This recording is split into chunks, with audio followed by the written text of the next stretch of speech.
그거 아셨어요? 지금 전 세계가 미국과 이란의 전쟁 때문에 유가가 150달러까지 간다며 공포에 떨고 있잖아요. 정작 월가의 진짜 큰 손들은 지금 조용히 유가 폭락을 준비하고 있다는 사실을요. 사람들은 눈앞에 터지는 미사일과 치솟는 주유소 기름값만 봅니다. 하지만 전쟁이라는 거대한 이벤트 뒤에는 반드시 숨겨진 청구서가 날아오기 마련이거든요. 오늘 이 영상을 끝까지 보시면 남들이 고점인 줄 모르고 에너지 주식에 불나방처럼 몰려들 때 우리는 어떻게 다가올 유가 폭락장에서 계좌를 안전하게 불릴 수 있는지 그 정확한 해답을 얻어가실 수 있을 겁니다. 자, 지금 시장 상황부터 빠르게 짚어볼게요. 2026년 3월 현재, 지난 2월 말 미국과 이스라엘의 합동 공습으로 전면전이 시작되면서 전 세계 원유 물동량의 20%가 지나가는 호르무즈 해협이 사실상 마비됐습니다. 서부 텍사스산 원유, 즉 WTI 가격은 단숨에 배럴당 90달러 선을 돌파해버렸죠. 매일같이 뉴스에서는 1970년대식 스태그플레이션이 온다. 이러다 유가가 150달러를 넘길 거다. 정말 난리도 아닙니다. 그런데 여기서 우리가 한 가지 꼭 날카롭게 생각해봐야 할 게 있어요. 언론과 대중은 왜 늘 지금 당장 눈앞에 보이는 유가 상승만 이야기할까요? 주식시장에서 남들이 다 예스라고 외치며 한쪽으로 달려갈 때 우리는 조용히 노가 될 가능성을 찾아야 진짜 큰 돈을 법니다. 지금 시장은 전쟁이라는 극단적인 공포에 흠뻑 취해 있어요. 하지만 역사상 영원히 지속된 전쟁은 단 한 번도 없었습니다. 결국 어떤 식으로든 사태가 진정되거나 극적인 협상 테이블이 열리는 순간 시장의 방향은 무서운 속도로 180도 뒤집힐 겁니다. 그래서 오늘은 바로 그 전쟁 이후를 미리 머릿속에 그려보려고 해요. 유가가 왜 결국 폭락할 수밖에 없는지, 그리고 이 역발상 시나리오에서 우리는 무엇을 서둘러 피하고 반대로 무엇을 지금 당장 담아야 하는지 말이죠. 제일 중요한 건 도대체 왜 전쟁이 끝나면 유가가 폭락하느냐겠죠. 이유는 아주 간단 명료합니다. 바로 수요 파괴와 공급 과잉이라는 두 마리 토끼가 동시에 튀어나오기 때문이에요. 지금 유가가 미친 듯이 오르는 건 지구상의 기름이 진짜로 말라버려서가 아닙니다. 이란이 호르무즈 해협을 꽉 막아서 중동의 석유가 바다를 건너오지 못할 거라는 지독한 공포심리 때문이죠. 실제로 로이드 선급 데이터를 보면 최근 호르무즈 해협을 지나는 해상 물동량이 무려 80%나 급감했다고 합니다. 그런데 눈을 감고 한번 상상해보세요. 휴전이 선언되거나 지정학적 긴장이 눈 녹듯 풀리는 그날 아침을요. 굳게 닫혀있던 중동 항구의 거대한 철문이 요란한 소리를 내며 열리고 그동안 바다로 나가지 못해 탱크에 터질 듯이 쌓여있던 수백만 배럴의 원유가 일제히 초대형 유조선에 실려 쏟아져 나오는 장면을 말입니다. 마치 거대한 댐의 수문이 열리면서 엄청난 물살이 한꺼번에 하류로 쏟아지는 것과 같습니다. 시장에 갑자기 헐값의 기름이 넘쳐나게 되는 거죠. 여기에 거시경제의 흐름이 치명타를 날립니다. 월가의 울프리서치 분석을 보면 유가가 배럴당 20달러 오를 때마다 미국의 경제 성장률은 0.1%씩 바뀌어나가고 인플레이션은 0.4%나 급등한다고 합니다. 즉, 지금의 고유가 상태가 전 세계 공장들의 톱니바퀴를 강제로 멈추게 만들고 사람들의 지갑을 꽁꽁 닫게 만들고 있다는 뜻입니다. 비싼 기름값 때문에 물건을 만들어도 이익이 안 남으니 공장 가동을 줄이게 되겠죠. 자연스럽게 원유를 찾는 기업도 줄어듭니다.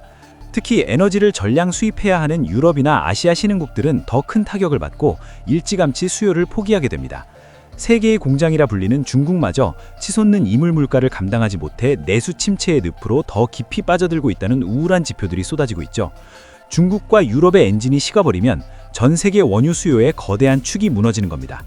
공급은 댐 터지듯 시장으로 쏟아지는데 정작 그 기름을 사갈 공장들은 이미 비싼 가격에 지쳐 가동을 멈춘 상태.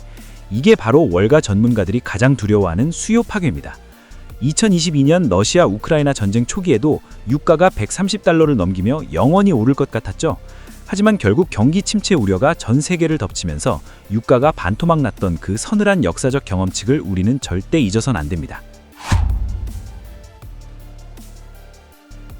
그렇다면 이런 수요 파괴와 유가 폭락 시나리오가 현실이 되기 전에 우리 계좌에서 당장 덜어내야 할 시한폭탄 같은 리스크는 무엇일까요? 그 다음으로 살펴볼 핵심 리스크는 지금 전쟁 프리미엄을 등에 업고 비정상적으로 급등한 단기 테마주들입니다. 대표적인 게 바로 해운주와 일부 정유주예요. 지금 해운주들, 특히 원유를 실어 나르는 초대형 유조선 관련 기업들은 그야말로 부르는 게 값입니다. 로이드 선급의 최근 보고를 보면 주요 해상보험사들이 중동 지역 전쟁 보험료를 기존보다 3배나 폭등시켰습니다. 배가 부족해서가 아니라 미사일이 날아다니는 바다를 지나야 하니 어마어마한 위험수당과 막대한 보험료가 붙었기 때문이죠. 하지만 이건 기업의 진짜 체력, 즉 펀더멘탈이 좋아진 게 아닙니다. 전쟁이라는 특수 상황이 억지로 불어넣은 새빨간 거품이죠. 바다를 가로막던 바리케이드가 치워지는 순간 이 천정부지로 솟았던 해상 운임표는 순식간에 바람 빠진 풍선처럼 제자리를 찾아갈 겁니다. 만약 지금 이런 종목에서 수익을 내고 계시다면 욕심을 조금 내려놓고 비중을 과감히 줄이는 걸 진지하게 고민해봐야 할 시점이라는 뜻이에요. 정유주도 마찬가지 원리입니다. 단기적으로는 창고에 쌓아둔 원유의 재고 가치가 올라서 장부상으로는 엄청난 이익이 나는 것처럼 보입니다. 한국기업평가에서도 단기 수급 개선을 이야기하죠. 하지만 유가가 여기서 더 올라 경제 시스템 자체가 망가지면 결국 사람들이 차를 안 몰고 기름을 안 씁니다. 거리에 굴러다니는 화물차가 줄어들고 사람들은 주말 나들이를 포기하며 항공사들은 비행 일정을 취소합니다. 수요가 완전히 박살나 버리면 정유사의 진짜 수익원인 정제 마진은 바닥을 뚫고 추락할 수밖에 없어요. 언제 터질지 모르는 아슬아슬한 폭탄 돌리기에 굳이 우리 피 같은 돈을 태울 필요는 없겠죠. 자, 이제 고개를 돌려 정반대로 생각해 볼까요? 유가가 폭락하고 미친 듯이 오르던 물가가 다시 안정을 찾았을 때 가장 활짝 웃게 될 기업들 말입니다. 남들이 공포에 질려 던질 때 우리가 쓸어 담아야 할 보물들이죠. 가장 먼저 눈여겨봐야 할 곳은 단연코 항공주입니다. 하나증권의 정밀 분석 자료를 보면 아주 흥미로운 숫자가 나옵니다.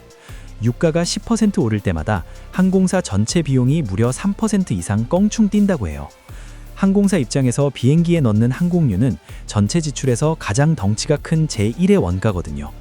지금 항공주들은 전쟁이 길어지면 기름값을 감당 못할 거라는 공포 때문에 주가가 바닥을 박박 기고 있습니다. 실제로 3월 초 로이터 통신 등 주요 외신에서 고유가 직격탄을 맞은 항공주들의 뼈아픈 하락세를 따로 짚어냈을 정도니까요.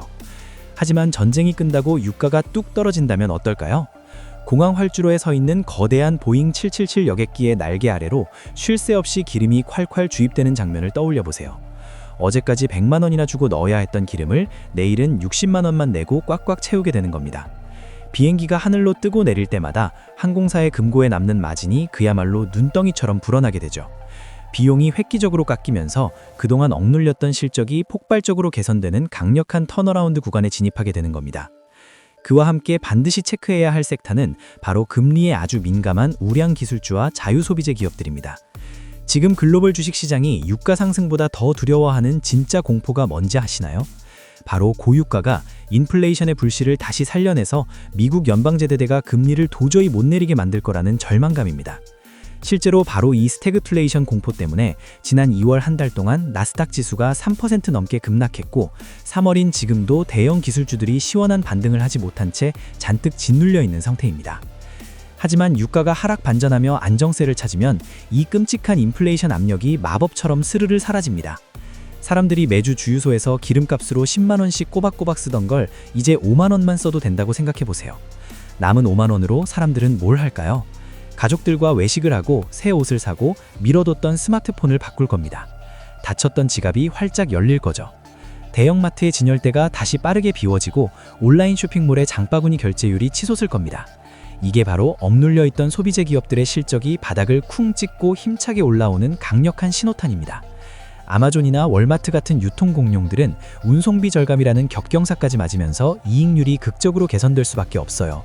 또한 물가 상승이라는 거대한 산이 사라지면 중앙은행은 다시 차가워진 경제를 따뜻하게 데우기 위해 금리를 내릴 수 있는 확실한 명분을 얻게 됩니다. 시중금리가 뚝뚝 떨어지면 가장 환호성을 지르는 건 당연히 나스닥의 우량 빅테크 기술주들이죠. 구글이나 마이크로소프트 같은 기업들이 사막 가운데 거대한 AI 데이터 센터를 짓고 수만 대의 서버를 돌리기 위해 빌려 쓰는 수십억 달러의 천문학적인 이자 비용이 순식간에 확 줄어들 테니까요. 단 여기서 주의할 점은 실적도 없이 기대감 하나만으로 둥둥 떠오른 잡주가 아니라 위기 속에서도 확실한 현금 흐름을 묵묵히 창출해내는 진짜 배기 빅테크 대장주 위주로 안전하게 접근해야 한다는 겁니다. 여러분, 투자의 냉혹한 세계에서는 대중의 시선이 머무는 곳에 정반대편을 꿰뚫어 볼 줄 아는 날카로운 통찰력이 필요합니다. 모두가 포탄이 터지는 시뻘건 텔레비전 화면을 보며 150달러 유가를 외치며 패닉에 빠져 있을 때 우리는 조용히 한 발 물러서야 합니다. 그리고 평화가 찾아왔을 때 무섭게 열릴 댐의 수문과 그로 인해 폭락할 유가, 마지막으로 그 뒤에 반드시 찾아올 금리 인하와 경제 회복의 거대한 사이클을 남들보다 한 박자 먼저 준비해야 합니다. 물론 지금의 이란 사태가 우리가 상상하는 것 이상으로 아주 오랫동안 복잡하게 꼬일 리스크도 분명 존재합니다. 전쟁의 항방은 그 누구도 100% 확신할 수 없으니까요. 그래서 전 재산을 한 방향에 한 번에 몰빵하는 도박은 절대 하시면 안 됩니다. 시장의 도도한 흐름을 냉정하게 살피면서 지금 전쟁 공포 때문에 말도 안 되게 싼 값에 거래되는 전쟁 피해 주식들을 저점에서 조금씩 모아가고 거품이 잔뜩 낀 전쟁 수혜 주식들은 미련 없이 덜어내는 현명하고 유연한 비중 조절이 그 어느 때보다 필요한 시점입니다.